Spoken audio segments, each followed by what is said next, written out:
In Between Fantasy Football Podcast, Season 4. Let's go, baby. Yeah. There was a time I had trouble talking about it. Congratulate them, we know they doubted. Somehow we made it up out the pit, back against the wall, never quit. Traversing through each obstacle, show a non-believer what's possible. Let nothing they could do stand in between me and my wildest dreams. Let's go. And that come at us could come in between.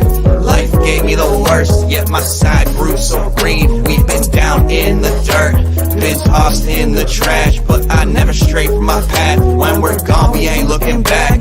Maybe we were all way too high. Maybe that's our fault. It's going to be a crazy time, but it's going to be a fun time. Life is boring if you don't take some chances and do some things outside of the box. Your destination for both some feel-good lifestyle advice and some fantasy football advice.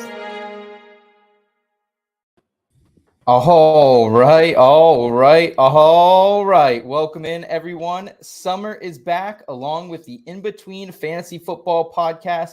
I'm your usual host here, Seth Woolcock, joined by my co-host, my brother from another mother, realtor, chef, fantasy analyst, Nathan Polvo. What's up tonight, Nate? Oh, man, just hanging out. Have a cool guest, Eric Moody, I'm really excited about. I'm just excited. Stoked to be here. That's all I have to say. Absolutely. And below Nate, we also have his wonderful wife, his better half, mother, businesswoman, and just absolute animal in the fantasy football fandom here, Jen Polvo. Jen, how you doing tonight? Kid in bed. Cats, I think, are in bed as well. So how you chilling out with us tonight? Good. The one cat who always makes an appearance is tempting fate here sitting at the end of the couch. But I think he'll be okay. He's been fed. He has treats. I think that's all he needs. Let's hope. I hope so, because we do have a very special guest here tonight, guys. ESPN analyst covering not only the NFL, not only the NBA, but the WNBA as well, Eric Moody. What's up, Moody? Hey, doing pretty good. I guess if I were doing any better, I'd be a twin. You know, that I'll go with that for tonight.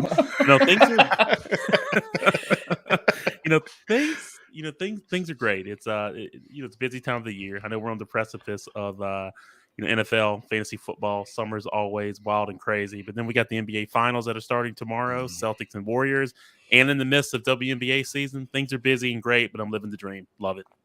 Awesome. Eric, what is a normal work day like for you right now? Like you said, it's kind of the slow time for NFL.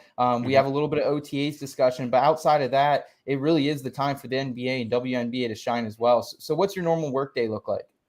Yeah, I typically my work day revolves around, I guess, which sports or what sport or sports are in season. So for me right now, it's really a lot with the NBA, and the WNBA. It's still some NFL and fantasy football things that are going on, but typically I'll spend a lot of time kind of analyzing the landscape from like a betting lens and a fantasy sports lens, of those three sports. And I'm an early riser, love my coffee in the morning, kind of wake up, check news, watch a lot of film, as well. Try to watch at least every single game.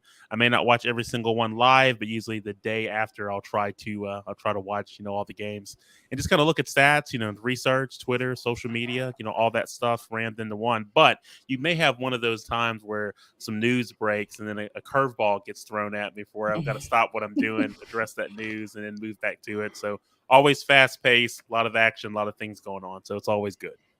What time do you start your day? Yeah, I'm like I said, I'm an early riser, so I love my coffee in the morning. I usually wake up between like 4 and 5. Like, wow, yeah. What we have a kid and we don't wake up that early. Yeah, and I've got him to stay in bed. I've got 2 kiddos too. I got a 10-year-old and I've got a 6-year-old. But I've just always been like a morning person, so I like to kind of get up. If it's certain columns that I'm writing, to be able to conduct some research and put those columns together. Because I've got things that I do at ESPN for like WNBA. It's a daily column that Andre and I will do for where we'll take turns. Each day on that column, unless it's like a huge slate with like 4 games, we'll split it. But, I'm giving betting recommendations in that column, as well as like a breakdown and preview of each game and kind of weave in some fantasy nuggets there. And it's also fantasy football articles to do, NBA, fantasy basketball articles as well as betting picks. Now that we've got just one series and one game pretty much every other night, is a lot easier. But just imagine if we're back at the beginning of the playoffs where you've got games like every single day. So it's always busy and action packed. But I am excited though to kind of close the loop on this, is for where we're going to start cranking out some fantasy football content with our summer game plan at ESPN. So I know I've got some articles I'm putting together there. So always fast paced, kind of covering those three sports.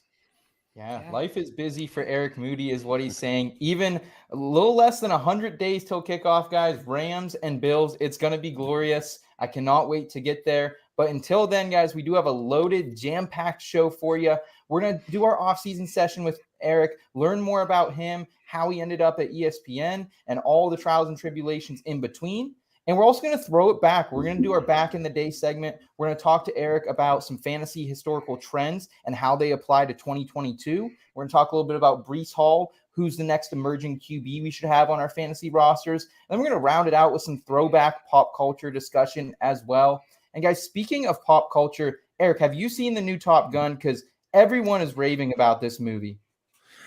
Yeah, I've heard really good things about it. I haven't had a chance to see it yet, but I am excited to see it. If you follow me on Twitter, I'll do tweet a lot of like 80s and 90s nostalgia, and so you couldn't have lived through that decade without loving that movie. So I am excited about Top Gun Maverick. So I will tell you, no spoilers, please, if any of you've seen it. I will say there are gladly no spoilers here because Jen and Nate have not even watched the first Top Gun.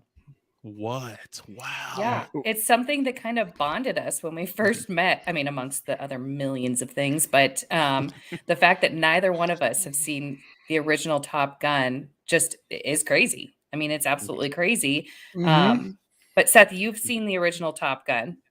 I've seen it, but it was like late 2000. So it's probably been about 10, 12 years. So I could definitely, if I go to see the new one, I'm definitely having a refresher. I just remember Tom Cruise, man. I mean, dude is absolutely a badass in everything he does. Like, how is that man still alive with all the stunts he does, like by himself? Yeah. It's unheard of. He is pretty incredible.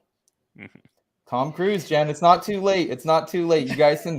I added it to the list in Netflix because I was like, Nate, we're doing this. We're gonna watch this. We're gonna do it, and we started it, and I don't even know what happened. And who knows? It's still in the queue. Still in the queue because I mean we're huge movie fans. I worked in the movie industry, so like it's part of my makeup. So I want to see the new Top Gun, but I feel like I really should see the first original Top Gun first. Yeah. Yes. Yeah.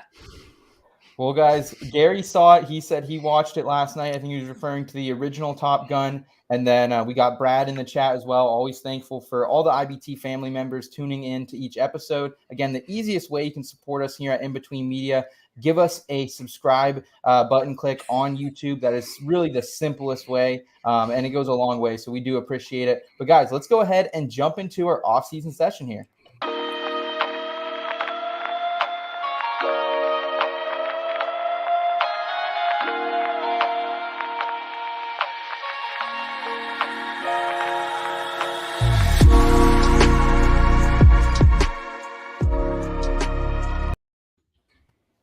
All right. So, Eric, I want to start at the very beginning, man. Can you tell us where you grew up and what your childhood was like, man? Yeah, no, I could do that. So I grew up in Alabama, in Mobile. So, the home of the Senior Bowl. So I just remember growing up, going to the Senior Bowl pretty much like every year. Just something, something that you could do.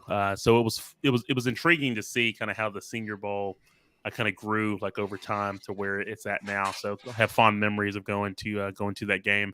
So with Mobile, it's a fairly small town, but it's grown quite a bit. I think it's a little bit under 200,000 people there now. But just like everyone else out there, kind of grew up in the in the burbs, neighborhood friends. It was different because you have a lot of folks, neighbors that, you grew up with. So it wasn't like every 2 or 3 years you'd have new neighbors. So it was like the same families, I grew up with. And it was like a melting pot too. Cause, I had, neighbors that were, Korean, from, I had neighbors that were, from China, neighbors that were from the Middle East. So it was really like a big, huge melting pot. And so, it was this was the time before obviously like iPads and all that kind of stuff. We had, Nintendo, of course, but it just spent a lot of time outside, especially during the summers, playing sports, running around. Didn't have, had some woods that were kind of near the house. So spent a lot of time outdoors, climbing trees, putting together a homemade slingshot, all those things that kids do that kind of grew up during that era. And, went to grade school, high school, went to Catholic school, actually, pretty much my entire life, like from grade school all the way up until high school. Very active in sports, played basketball, actually, growing up. That was the first sport I played. I didn't play football until I was in high school. Wow. This No surprises a way. lot of people. Wow. So I'm a huge basketball fan. That's why I'm excited to be able to write about fantasy basketball and sports betting. That was my first kind of love affair, I guess, with sports. So that's kind of some things on growing up. Is there any other areas I should hit on? Guide me here, people. Guide me. I mean, we can relate to. I mean, Nate and I do talk about like what did we do when we were kids? Because I mean, we had the Atari and Nintendo, and it's like, were we honestly just outside all the time? Because I don't remember a childhood of really being indoors. And I mean, in Colorado, obviously we're limited with the weather, but it's like our parents would put us in snowsuits and toss us outside to make igloos. So like I identify with that as a childhood of entertaining ourselves and using our own imaginations to we had woods like this, I mean, kind of woods prairie field thing behind our house, and we would do the same thing. So I feel like we can relate. And Nate, with your Catholic, I went to Catholic school. Catholic school, didn't you? Me? No. I got an athletic scholarship to a local Catholic high school in 8th grade, full ride, and I decided to go to public school instead because In what sport? Basketball, baseball, and volleyball. So, and I chose to go to a public school. Mistakes were made. I'll just put it that way. But aside from the Catholic schooling, Jen and I both grew up in those neighborhoods where they didn't change. Like most of those families still live in those neighborhoods. My parents still live in the same neighborhood, and all of the families are still there. There's been almost no turnover, and that's so rare these days. Yeah. Now you hit on some good points that kind of made me think about, you play outside all day. The sun goes down, you come in. That was kind of the rule. Definitely different now, today, like with, with young kids and everything. But, you come in, you play Nintendo like all night. You get up off of 4 or 5 hours of sleep, and you get up and, kind of do it again. I will kind of segue like in the high school and college and kind of get me up to adult Eric. So, played basketball, of course. I didn't play football until high school. And I will tell you, scared my mom to death. She's like, "You're gonna play football? You're gonna do what? You're gonna play football?" Never played football in my life. Just kind of like a big kind of overweight kid at the time. I was like, you know what? I'm just gonna do it. So I get out there, and it was tough. That first practice, all those pads and the heat, the humidity. I was gassed, but I kept with it. I didn't quit. So you kind of learn about how to deal with adversity and how to kind of thrive in it. And so that's one lesson that it taught me, because, I was able to keep playing and discovered what I needed to do to get better, and ultimately ended up getting a sports scholarship for football to Nicholls State University. You can see the helmet, behind me, and played college ball and finished up at Nicholls State and kind of into the professional life there. I think you probably have a question about that, so I'll hit pause there. I'm gonna go back to you, Seth. You keep guiding me, my friend. Guide me. Absolutely. Here. No, I mean, it's impressive, Eric, to be able to play, only a couple years of high school ball and then go into the collegiate ranks. We've seen that a lot here. In the last few years, kids kind of getting involved later in life and really excelling in it. But what was that like playing, I think, offensive line at Nicholls State, if I am correct? Yeah. What was that like playing it down there, down in the south of Louisiana? Yeah, it was different going to the college level, because, you have the talent level is definitely a big jump, from going to high school to college. And so, everyone was pretty athletic. Everyone was strong. Everyone had different kind of skill sets. And so it was definitely a struggle. It was definitely a struggle making that transition. I'll say the things that I remember the most, just some of those friendships that you develop, because you're in the trenches, you're going to, you're doing 3 practices a day. We didn't do 2 a days. We did 3 practices a day and kind of going through that grind, going to study hall, going to, early morning workouts. And so that's probably the memory that I have the most, is just kind of grinding, with that group of, young men, at that time. And, just trying to get better and, just come together as a team. But I'll be transparent here and not ashamed to say this. It's like, definitely didn't have as much success like on the college level as I did like in high school. Because one thing for me personally, like my footwork was terrible. People talk about the kick slide and all these steps and stuff like that. My footwork was terrible. And it's probably got worse whenever they moved me to, because I played tackle in college, and I played in high school, I played guard. And so that really kind of being out there on that island, it was really tough because it was more about kind of finesse and footwork, not necessarily all about kind of brute, strength as well. So again, I'll be transparent there. Not afraid to be vulnerable. Hey, that's part of the experience, man. And like part of it is just being out there with your guys, building those relationships. It's like you're out there on the line about to take off on some wind sprints. You look to the left, you look to the right. Those guys are all going through the same shit, feeling the same way you are. So, I mean, those are probably some lifelong friendships you can build, and probably just a cool overall time to be involved with the football team and have that, just totally group mentality there in the locker room, in and outside of it.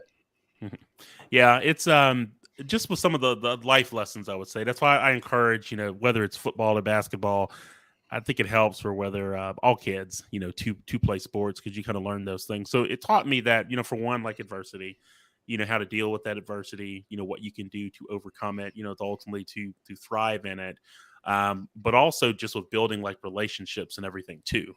Again, with teammates, kind of once you go through something together, it kind of builds that lifelong bond. And so all those skills really translated well to my professional life, because if there's kind of things are crazy, like at a job where you're having all these deadlines, you're having this to do, it's just like, this is just like two a days or 3 a days. It's just, hey, just focus one thing at a time, get it done, move on to the next thing. So, again, a lot of life lessons to learn in sports.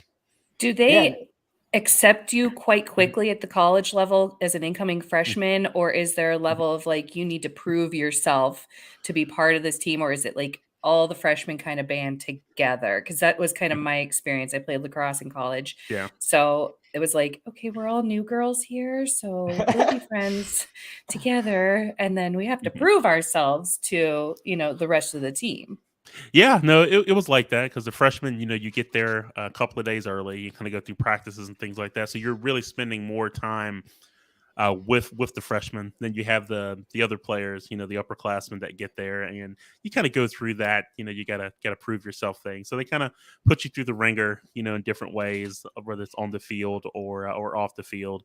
And something else that kind of stuck with me, which is funny, I just kind of popped into my mind, is that I'd never shaved my head prior, to going to college. So part of it was like, you're a freshman, it's like they just shave your head. And I remember this guy gave me like the worst like haircut ever. It was so bad with the clippers, is that I felt like a sharp pain. I was like, did you just cut me? No, man, no, I didn't do that. And I I touched the back of my head, and I'm just like, I see like blood. You cut me.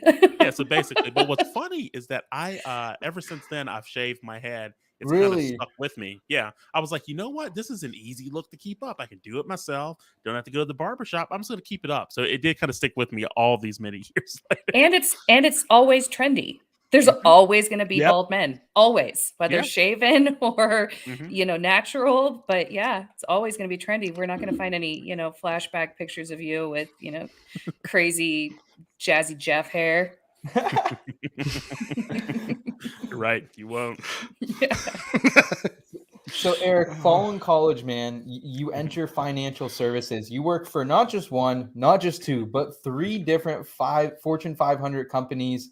But yet you weren't content. You started writing for different fantasy sports platforms, Fantasy Pros, PFN, The Athletic. Why not just be content doing financial services? You were obviously working at some great companies at the time.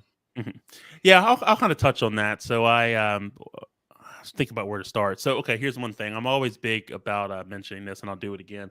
I sold Cutco in college, be able to make some money, during the off season, because you can't work during the school year. NCAA things are a lot different now, but we won't go there. Yeah. So it's so I ended up selling Cutco for Vector Marketing. I had a lot of success with it, so that kind of got my kind of sales itch, where I worked quite a bit with them as like a sales rep, assistant manager, branch manager, where I ran my own office. I just didn't want to do that like professionally once I kind of wrapped up school. So that kind of got me my marketing itch. So I did have a short stint selling beer, wine, and spirits in the New Orleans area, for a distributor, Glazers, great job.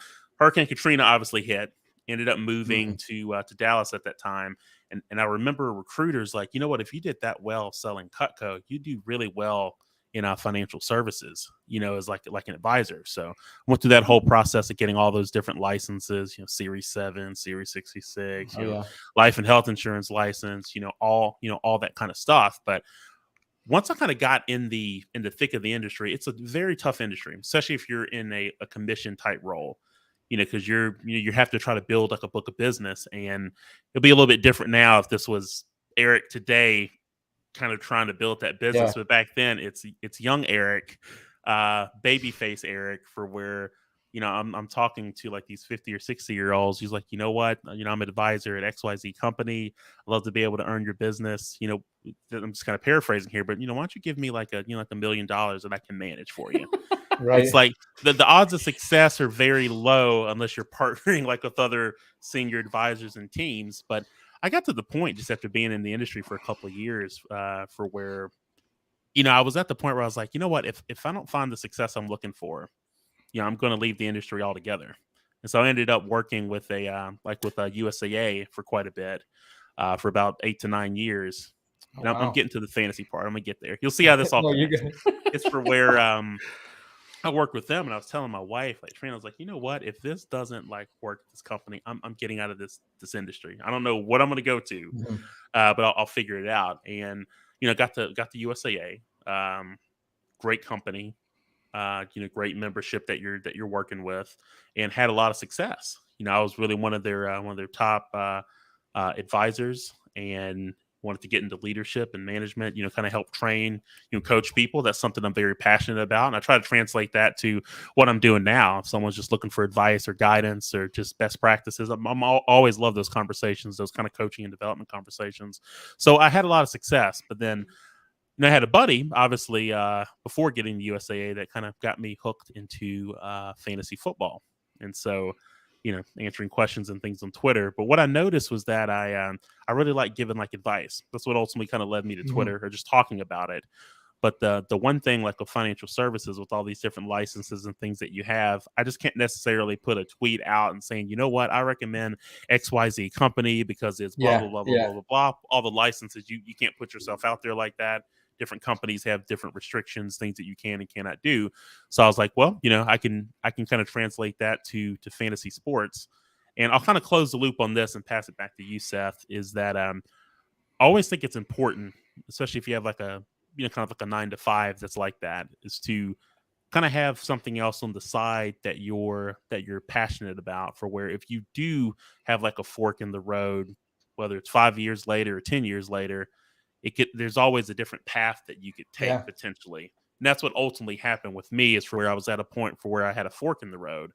So it was either continue going down that path, or you can go down the path of sports media. And ultimately I chose sports media. So, but anyway, Seth, I'll pass it back to you. No, that's wonderful, Eric, because I think we've all, a lot of content creators in this industry, we face that decision. I faced that decision kind of earlier this year doing higher education media, and then ultimately decided to leave to fully pursue this. But what led you to that decision, Eric, where, you were doing fantasy sports probably, part-time, and then you eventually, like, that leap is terrifying. I've gone through it. I know a ton of people have gone through it. Jen and Nate, you've really gone through it as well. So Eric, what was that leap like, and what really made the ultimate decision for you? Yeah, it was just a lot, not to get into detail, but it was a lot of changes that happened, at the company that I was at the time, USAA, that that really kind of prompted the change for me to kind of consider taking that fork like in the road. And I'll kind of tie into that, but I think what's important is that I'll kind of take a step back before going forward, is that I think if you approach like your content creation career like as a business, like from day one, whether it's from like social media, the relationships that you build, the work that you do, what does your body of work overall look like, how do you showcase that, whether it's LinkedIn, you have your own kind of personal website that has links to your content, all those different things kind of play a part, because I kind of look at it, instead of saying like, I'm doing networking, I look at it as more like making friends, because your body of work will speak for itself if you do high quality work and don't miss deadlines, do what you say you're going to do. You kind of build up your, I guess your brand, as they say, that way, by doing that. And so I was doing this all these years, like from 2015 to about 2021 for that's how kind of long I've been doing this, probably published at this point, like at least from 2015 to 2021, probably well over like 500 plus articles, just a lot of grinding, a lot of work, a lot of podcasts, a lot of live streams. And so I got to the point for where I was like, the body of work is here. I just need to wait for the right opportunity, to come along to pursue this. And it was actually going into last summer where the opportunity of Pro Football Network came up, for where that was kind of the first steps of putting those kind of toes in the water and ultimately taking the exit off the interstate, I would say, down to sports media. And so with that opportunity, kind of, being in that role, doing podcasts even more, lots of content, with everything else that I had done before, kind of opened up the door, like with ESPN, where kind of had conversations with them. They ultimately, brought me on. And so that was really at the point for me where it's like, I think I can fully exit, the highway now and leave, financial services like behind. So to bring all that together, for me, it was really about the right opportunity, but it had to be at the right time. That time frame really just didn't occur until, summer of 2021, just for all those stars to properly like align, if that makes sense. It absolutely makes Yeah. sense. Yeah. I mean, especially any of us who got into this industry, really started to dig their claws in on a more intense level during the lockdown and COVID and pandemic and all that stuff. Like that 1000% makes sense. Yeah. One thing I would add is that, because I get asked this question a lot, is that it's you just have to be really patient. And I think that's just depending like on your age and what you've gone through, your levels of patience can be different.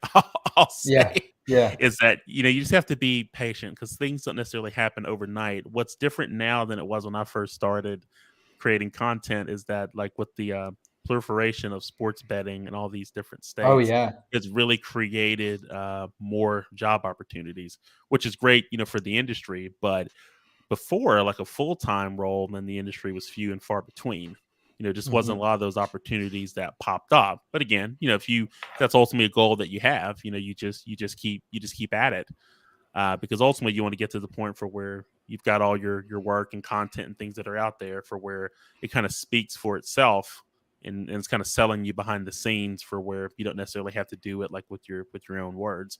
And that's ultimately where you want to get to. And that's what I try to help at least newer content creators kind of understand, kind of the approach to take to get there. But I think patience is something that's really, really important.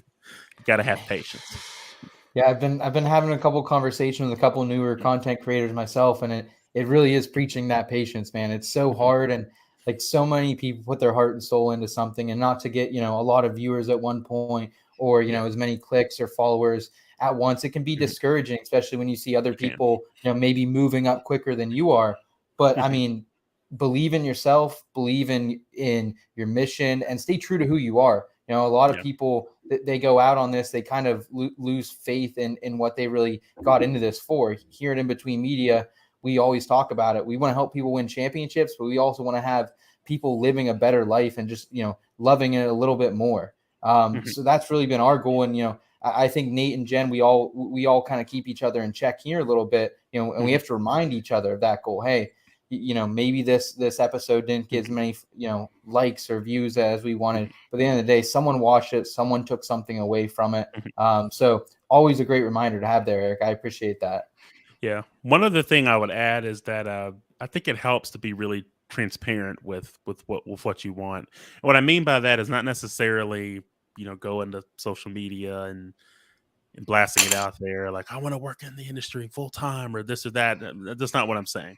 I'm just saying is that be transparent with those that you're building relationships with, whether it's like your editors that you have or just other people that you're working with closely. Kind of have that conversation behind the scenes, because if they know that's what you're looking for, if they get asked a question, well, hey, tell me about, John Doe or Jane Doe, Yeah.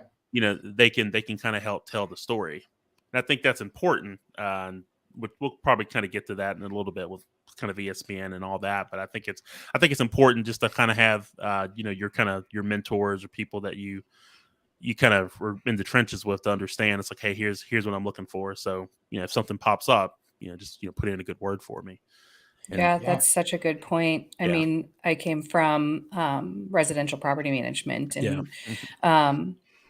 it was interesting when I would have a team member come to me and say, hey, I'd really be interested in moving up. And I'm like, I had no idea. Exactly. And then, you can work with that person on that path. And then when opportunities come available, like you said, you've already got this person in the back of your head who maybe might be a good fit or whatever. But yeah, being transparent in that way as a person, also knowing yourself, saying, hey, this is what I want, these are my goals, is really important. Yeah, exactly. I wouldn't be doing any of the things I'm doing if I didn't do that on an almost daily basis. It's very important. That's fantastic advice. Yeah, absolutely. And Eric, I do want to touch on a little bit more about you kind of, coming into ESPN. And, I think it was such a great opportunity for you, because that team is one of the most iconic fantasy football teams around. You have Field Yates, Matthew Berry, Mike Clay. I mean, Stephania Bell, just an absolutely iconic team there, and you joined them. So what was that like at first? And what's kind of been your experience since you've been there as well? Yeah, it's I was trying to think about where to where to start. Is that let me pause for a second. So it was kind of one of those situations for where, and I think this ties back into with the sports betting piece, because it's created more of a demand for sports betting content and content in general. So I think that was one reason for where I guess the opportunity kind of came about, because they did need to add someone that can cover a lot of different bases. I'll kind of touch on that. I think that's probably the biggest takeaway from this.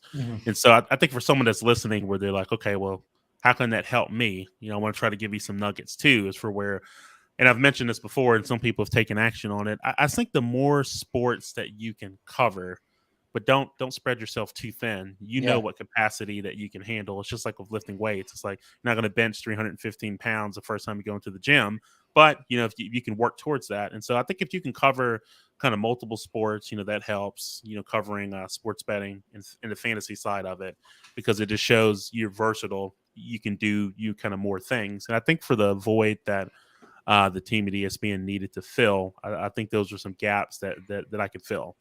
And so it's all about, with the content that you're doing or the things you want to add on, with the places that you're working with now. I think that makes a big difference. Like it was huge for me, at least personally, to be able to write about fantasy basketball. I know Rotoballer, gave me that opportunity to do that DFS column. I know The Athletic allowed me to do some preseason stuff, but still, it's additional eyes for where you're like, okay, all right, he's done the fantasy football stuff. Now he's doing fantasy basketball.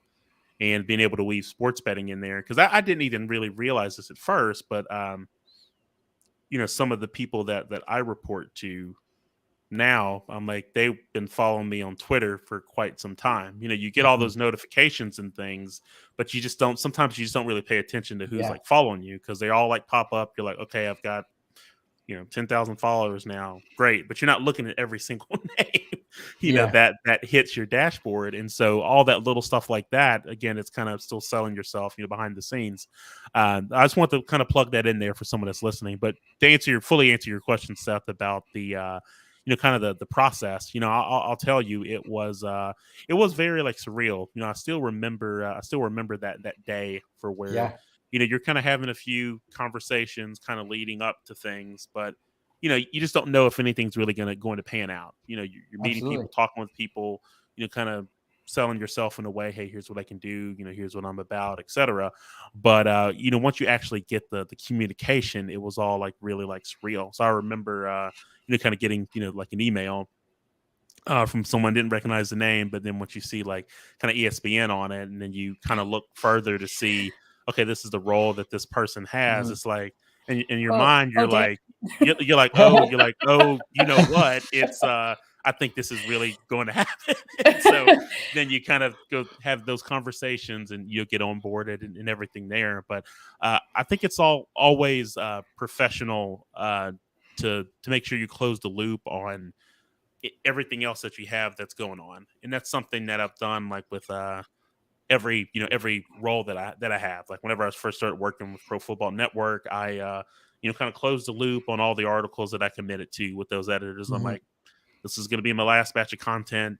I'm going to get it over to you, and then I'll announce it like afterwards.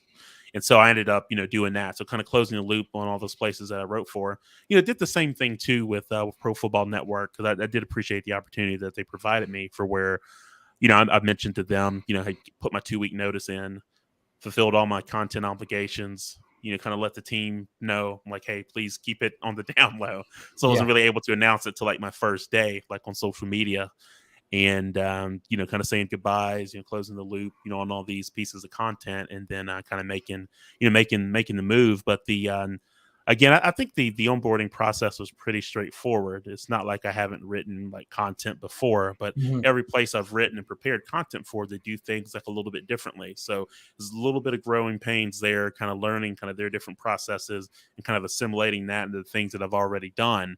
But I've done podcasts before, I've done TV, I've done live streams, and so those skills translate well to whatever role that you're in. So I felt like personally, I really just hit the ground running. So it was and it's still kind of the same way now. It's fantasy basketball content, sports betting, getting those picks in. Same thing for NFL. You got fantasy columns, you've got betting picks to get in, and when those sports are in the off season, you've got off season content responsibilities and things to do.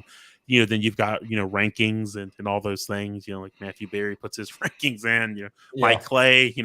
I've got to put mine in. Phil Gates. The whole team, and so all those other things that they're doing. I would have to do those things too. For down the road, we'll see. I'd love to get more involved, like with the the Fantasy Focus show and everything there. I've done stuff on Daily Wager. As well. So I've kind of done stuff on TV, live streams, podcasts, all that kind of stuff. So it's essentially like the same things I've been doing before, but it's good just to kind of consolidate that all to one, I guess, umbrella. So hopefully that answers the question, Seth. I bounced around there a little bit, man. No, that was amazing. So does your wife watch when you're live? Does she watch when you're doing live streams? How does she support you through all of that? Yeah, no, she has been a trooper. So yeah, my wife Trina is is my biggest supporter and fan. So she was just like, once I mentioned to her about the news, like the ESPN, like I called her and I was just like, I heard back from them. I think they want me to come on board.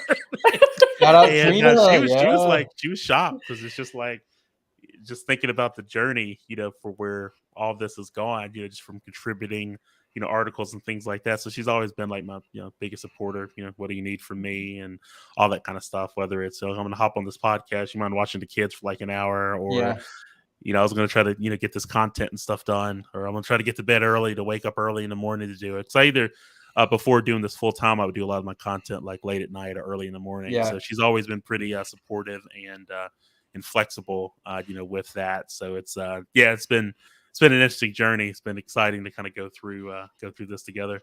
And Jen, you asked something else, didn't you? I'm sorry. Didn't you ask something else on that question? Oh, I just asked if she ever watches you when you're live and when you're doing this.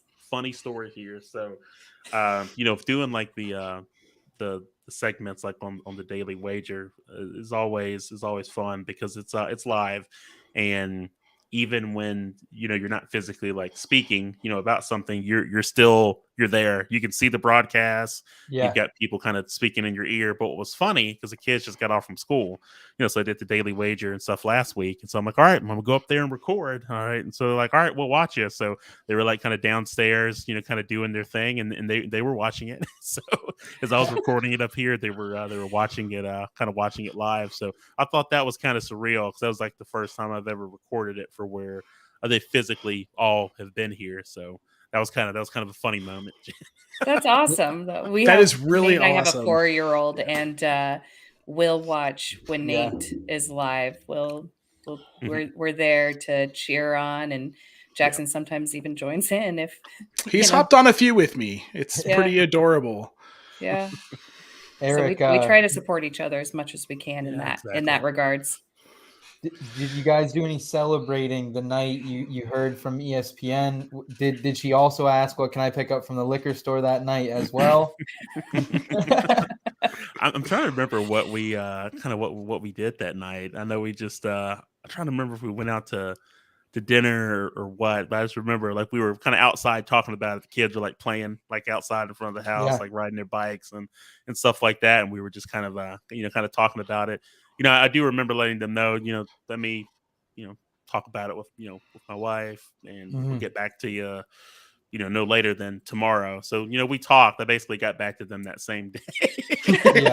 But, we want to talk about it and talk through it. But so I don't think it was anything really major. It was just, feeling very, excited, and obviously feeling very, very blessed. And so I know one thing I always try to do to kind of pay it forward to others who have, the aspirations of working in the industry full time is pass whatever wisdom or advice, things that help me along the way, to kind of pass that along to them. So I know that's something I'm passionate about.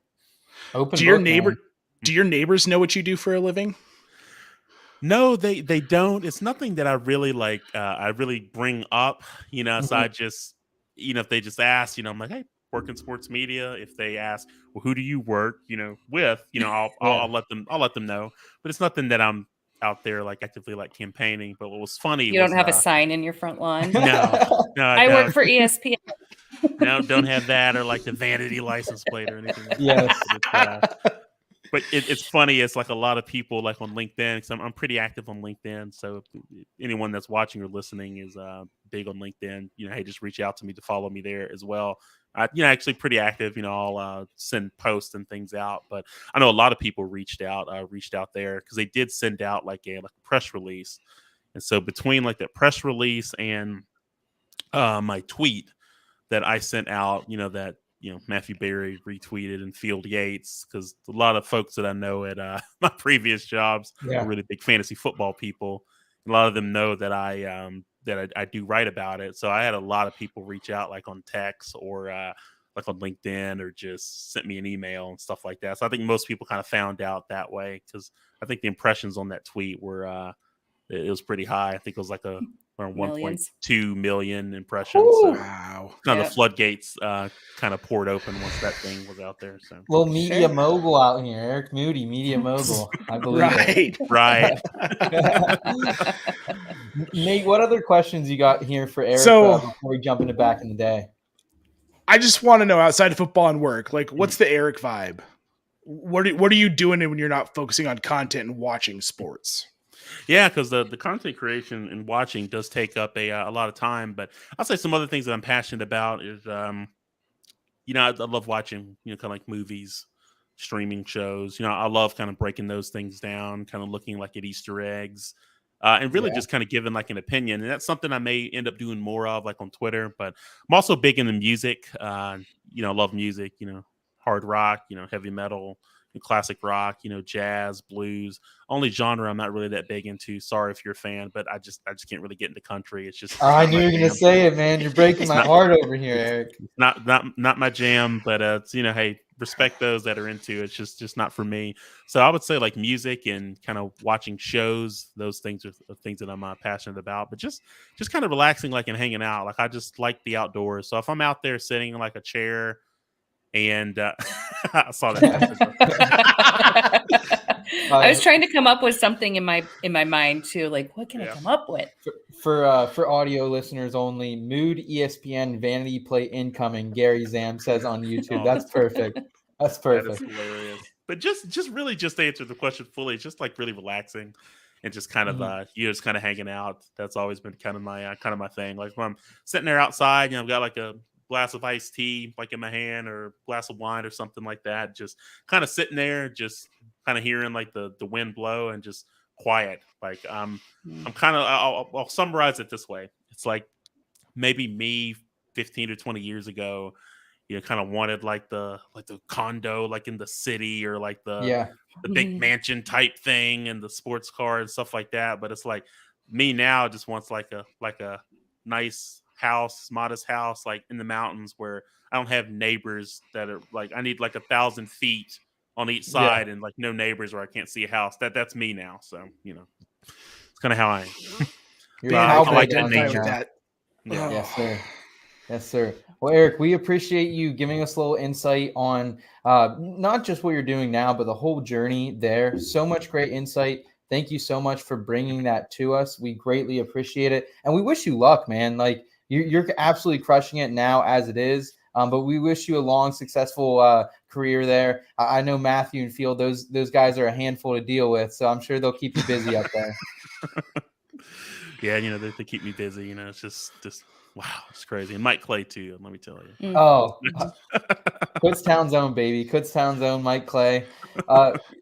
Eric, we greatly appreciate it. We're going to ask you a little more about some of the opinions you have about some older music, some current fantasy football stuff as well. In our next segment, Back in the Day. Let's hit it.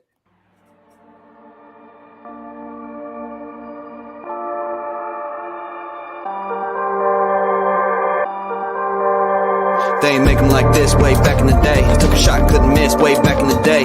Couldn't predict how it could all change. Don't you ever forget how far we came. How far we came. Never forget how far we came. How far we came. Remember how it was way back in the day.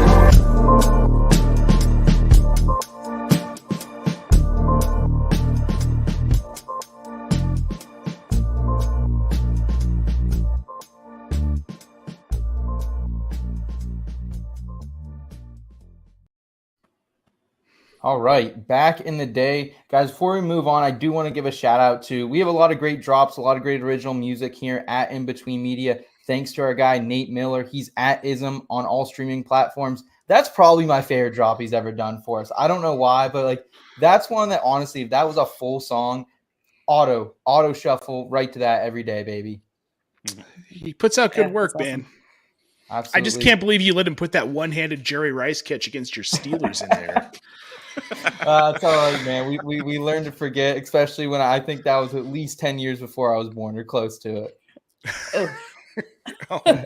Oh, Seth. So speaking of throwbacks to before Seth was born. Yes, absolutely. Guys, back in the day, this is kind of our segment on throwing it back a little bit. Mix of fantasy football advice, mix of pop culture, whatever else we can mix in on it. So, Eric, I want to start here, man. You are kind of a movie buff. I often see your movie reviews out on Twitter. They actually influence me on watching or not watching some movies. So I will give you that credit there. What is your all-time favorite movie, though, bro? Yeah, I would say my all-time favorite. It just keeps popping up for me. It's really like the Shawshank Redemption. So okay, it's just really very well-made film. Great cast. I like the changes that were made from Stephen King's book, for the movie, and it's just surprising that it didn't do, I guess, as well, like at the box office or like at the Academy Awards. But it's basically a cult classic now. So anytime it's on, if I see it on, I have to watch it. So I've never seen it. Another one I've never seen, but it's been coming up a lot. I was just listening to a podcast where they were talking about it. I was like, I need to find this movie somewhere streaming. Unfortunately, it's not streaming for free anywhere right now, but I'm keeping an eye out for it because I really would like to watch that movie.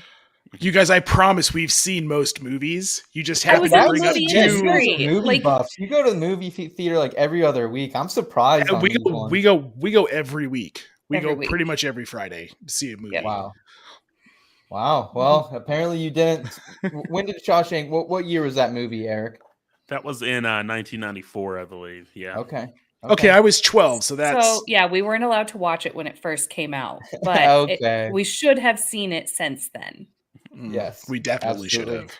But that was in the Absolutely. time of like Blockbuster. If it wasn't at Blockbuster or your local movie place, you weren't gonna be able to see it. Like it wasn't readily available. So we kind of hit that Excuses, gap Jen. of I'm like just hearing excuses here, man. Eric, sticking with on-screen, man, what was your favorite cartoon as a kid? I'm actually not sure when you were born, but 80s, 90s, early 2000s, they all had absolute bangers. So, Yeah. what was your favorite one during that time? So it's only one answer to this question. It's Batman the animated series. Ooh. Such a gem. Such a gem.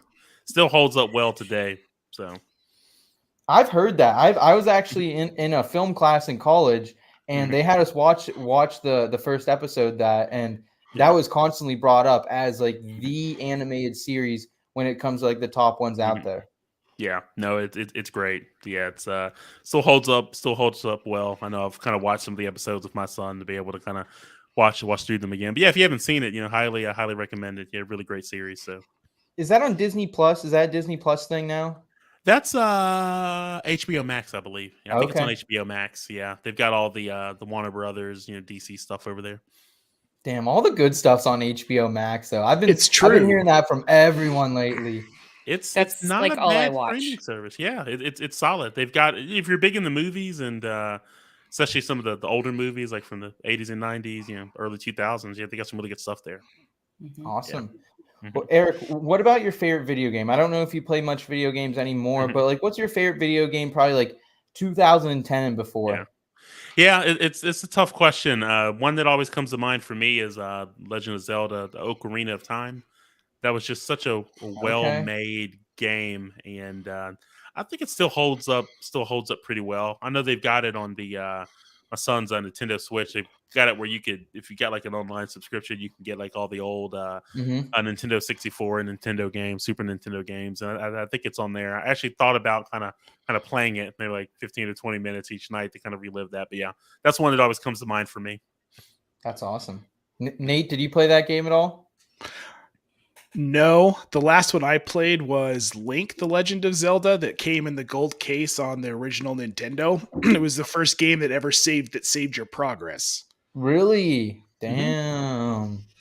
Damn, Cuddy. I wasn't good at it, just to be clear. No, you don't seem like you have the patience enough for that type of game, Nate. No offense. No, I never beat the original Mario Brothers because, again, when we were kids, like to Eric's point, I always just wanted to run outside and play. It's like, why am I? Unless you could get me into Tecmo Super Bowl, Bases Loaded, or RBI Baseball, then I was good to go. But other than that, get me outside. Yeah, I understand. I had Madden franchise as a kid, so that absolutely kept me like cooked up for a minute. That shit was awesome. Absolutely awesome. Eric, moving forward though, last question as far as throwback culture here. Mhm. What is your favorite album pre 2010? I'm sure this is probably aligned with something that Nate and Jen love because they're into the hard rock, all that type of stuff. Yeah, for me, it's a Led Zeppelin album. It's Houses of the Holy. That was always my favorite album by them. I know a lot of people look at Led Zeppelin 4 as like, oh yeah, Led Zeppelin 4 is great. Yeah. And even Led Zeppelin 1, their debut album, was good. But for me, it's really like Houses of the Holy. It's just such a great album. The opening, the song remains the same, and just a rain song, and just capping it off with the ocean. So it's just, I think it's their best album, like in my opinion. I completely agree, and I love Mhm. Led Zeppelin. Love Led Zeppelin. Yes, it's by 4 is a good album, but Stairway to Heaven kind of like, I don't know, it's an overrated album because of Stairway to Heaven, in my opinion. I'd agree with that. I'll give you guys another fun fact. I know we've got limited time, but let's say fun fact is like I play bass guitar, and so like I've learned like so many Led Zeppelin songs like on bass, and so it really makes me appreciate the band like even more of kind of learning the structure of those songs, what John Paul Jones was able to do. So yeah, such a great band. Amazing, man. Honestly, I feel like at some time, if you ever have time, we'll have to get you on our YouTube show, The Backtracks with Nate. He Yeah. kind of breaks Yes. down music from different genres, different eras, and I feel like you'd fit right in with that crowd because it seems like you're just a wealth of whether it's music or video games, movies. You're kind of just a wealth of overall pop culture knowledge, man. It's impressive. Yeah. Love to come on. Yeah, send me the invite. I Awesome. will. You know I Awesome. will. Well, Yeah. Eric, let's go ahead and shift here into the last 8 or 10 minutes that we have left with you into fantasy football. There's been a lot of talk recently on the Twitter sphere, rookie RBs. It's still a discussion going around everywhere. Oh, yeah. Who do you compare Breece Hall to? He is the rookie RB1. He's going right now in underdog drafts about ADP of RB18. So I think it's a fair price. I put out a tweet the other day that I think it's a fair price considering every year since 2019 in the last 5 years, we've had a rookie RB finish as an RB1. We even had Saquon back in 2018 finish as the overall RB1. So there's a lot of upside here. We've always been team Michael Carter here at IBT, but things have changed since then. So who do you best compare Breece Hall to when you're kind of looking around at just past running backs? And are you interested in him at his current ADP as well? Yeah, no, I like Hall. He kind of reminds me a lot of like Matt Forte. Just thinking about like his skill set. That's a good call. He's pretty lethal. As a runner in between the tackles and as a receiver out of the backfield. And so I do like Hall like at his ADP because you're looking at a running back that I'm just thinking based on like projections. He's someone that can easily see around 270 or more touches in that backfield. It's still a committee with Michael Carter, but I do like Hall like quite a bit, and he's someone I think that can easily finish as a mid to low range like RB2. So I think he can help your fantasy team this year. Yeah, I think everybody's fading Carter right now unnecessarily in favor of Breece Hall. I don't doubt his abilities and his talent, but yeah, I agree with you. I hope so because we accidentally auto drafted in one of our eliminators recently that Nate and Jen and we all control the team over Memorial Day weekend. We got auto drafted Breece Hall pretty early, but I was like, hey guys, I'll take it at the ADP we got him. It wasn't a bad one. Eric, you like the Jets though? You think the Jets might be a little frisky this year with me? Seth. Come on. All right, I'm when I look at like the Jets, like I'm looking at this solely like from like a fantasy lens. It's like I'll give you a quick take. It's like you look at Zach Wilson. I think he's someone that can definitely have some QB1 weeks. I think he's a solid QB2. With upside. You got Breece Hall. He's a solid RB2. Michael Carter. To Jen's point, could be I think a solid like flex option. You're looking at the receivers. You got Garrett Wilson that's there. Elijah Moore. Elijah Moore is like a solid wide receiver 3. Yeah. So they've got some pieces that are there. I'm not saying they're going to win that division or make a deep playoff run, Right. but I think from fantasy there could be some underappreciated players on that team that can help you this year. Thank you. That's all I've been saying, Eric. That's all I've been saying at the ADPs. They're frisky. Nate's been over here absolutely destroying me the last couple weeks for saying that. It's also fun because I love you. You're like my brother. I have to give you a little bit of crap. Right? I'm on a Jets kick though right now. I'm on a Jets kick. Their ADP is too good right now for me to pass up Breece Hall, Garrett Wilson. So I'll mess around with the Mike LaFleur offense. I have a little thing for a Mike LaFleur offense. Always have, always will. Fair enough. However, I did want to move forward here because, Nate, you've kind of been all over Justin Fields this offseason. You were last year as well. I think Zach Wilson might be a quarterback that could take a big step forward here in year 2. But, Eric, over the last couple of years, we've really seen a quarterback each season take a huge step forward, both in real-life football and as fantasy production as well. Joe Burrow seemed like the odds-on favorite to do it last year. He delivered. We've seen it with Kyler Murray. Lamar Jackson took a huge leap in 2019. Who are you thinking that it's going to be this year, that undervalued quarterback that's really going to take a step here in year 2 or 3? Yeah, like you mentioned like one name that I was I was definitely intrigued by was with Justin Fields.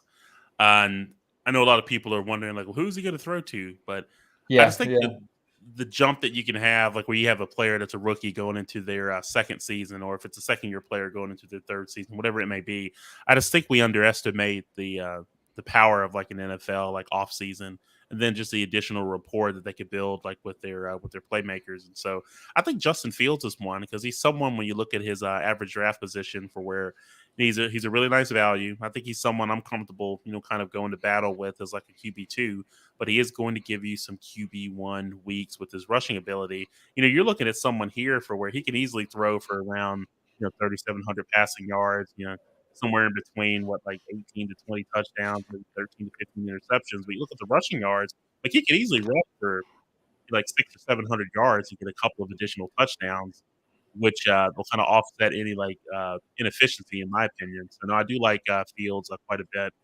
Someone else I'll just kind of close the loop on that's I think it's a really nice value, just given what he did last season.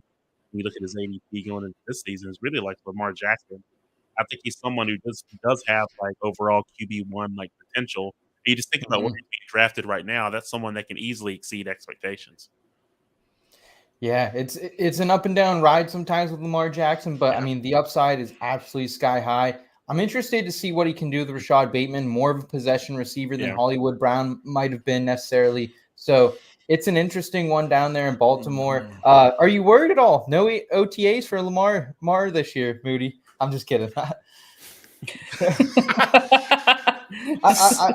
I did see some articles though this week that people were actually a little bit worried about Lamar not showing up to OTAs, but I think it's just that time of the year. Content's a little dry. We're People bored. Optional is the word Optional. here. Mm-hmm. Last one for you here then, Eric. The longer I play fantasy football, the longer there's always a couple just absolute landmines in drafts. Sometimes this is just bust, sometimes it's injuries, but more and more it seems like it's holdouts or it's unexpected misses of seasons like last year's Michael Thomas, Deshaun Watson, Le'Veon Bell was a huge one a couple years ago, early pick who ended up burning a lot of teams. We've, right now we're kind of working through this period of holdouts a little bit, people not showing up to OTAs. So we don't really know what's official, what's not. Deontay Johnson, he reported to camp this week. Debo is expected to be at mandatory training coming up. No Michael Thomas so far, though. So are there any people that you are concerned about, whether it's a contract situation or whether it's an injury that you are absolutely avoiding that could be that big landmine this year? Yeah, I know a lot of people are talking about Debo Samuel right now. I'm not really overly concerned like with him. I think if he ultimately ends up staying with San Francisco or if some crazy scenario he gets traded, I think you'll still see usage and still produce, since it's nothing necessarily physical with him. It's just like I want to be deployed a certain way in whatever offense I'm playing in. But you mentioned a name that I am concerned about. that is Mr. Michael Thomas. It was such a circus with kind of how the injury situation was handled, and then just some of the things he posts like on social media. It's just like a pendulum. It's like back and forth. And I do have some legitimate concerns like with his ankle injury, at least from kind of from what I've heard, in the media and, just different conversations with people. I think he could easily miss some games like this year. And you look at some of the other decisions that were made with, like with Chris Olave, getting drafted, Jarvis Landry. It just kind of indirectly tells me that maybe he's not right, or they're planning for life like without Michael Thomas. And I think when you look at like the available targets that are there, I think Chris Olave and then Jarvis Landry will ultimately end up being like nice values. Let's just say hypothetically that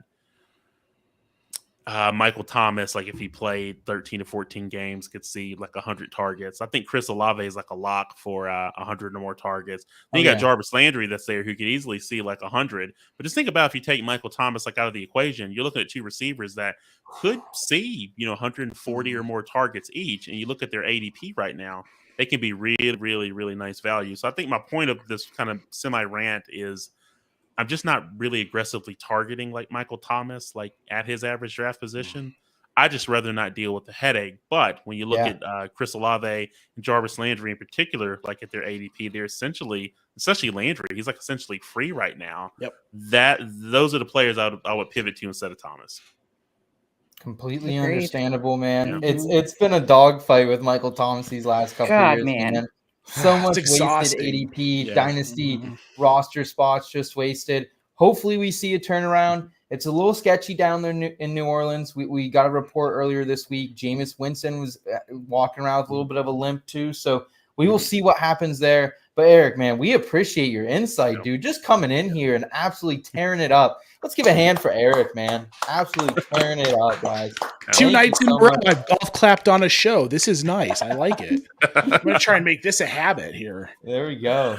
Oh, Eric, how can we best support you? How can the IBT family best help support you moving forward in your career, man? yeah, I would say first of all, hey, thanks for the invite. I always love these, these kind of live streams, podcasts, et cetera, just to be able to kind of talk about some things, just not necessarily around, like football, kind of like people's journey. And I always just want to have it for where I can at least give someone that's listening like some nuggets. But I would say, if anyone has any additional questions, hey, reach out to me on Twitter. You can follow me, DM me. My DMs are open at Eric N. Moody. I think really the best way that you can support me, is on social media, whether it's Twitter or LinkedIn. I have an Instagram account. I need to start doing more with it. I'm surprising that I have Don't we all? many followers as I do, but I haven't done a video. But I'd say just connect with me on social media. I think would help. And also just, read all my content over at ESPN, whether it's NFL, NBA, WNBA, fantasy, and sports betting. I've got a lot of content and things that are over there. But I just want to thank all three of you for the invite, and glad I could share some wisdom to help others that are out there. But I really appreciate it. I guess until next time.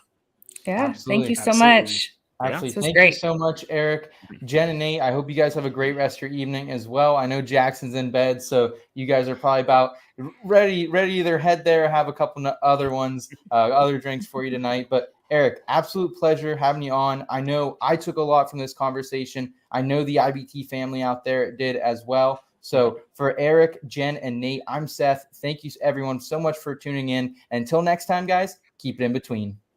Your destination for both some feel-good lifestyle advice and some fantasy football advice.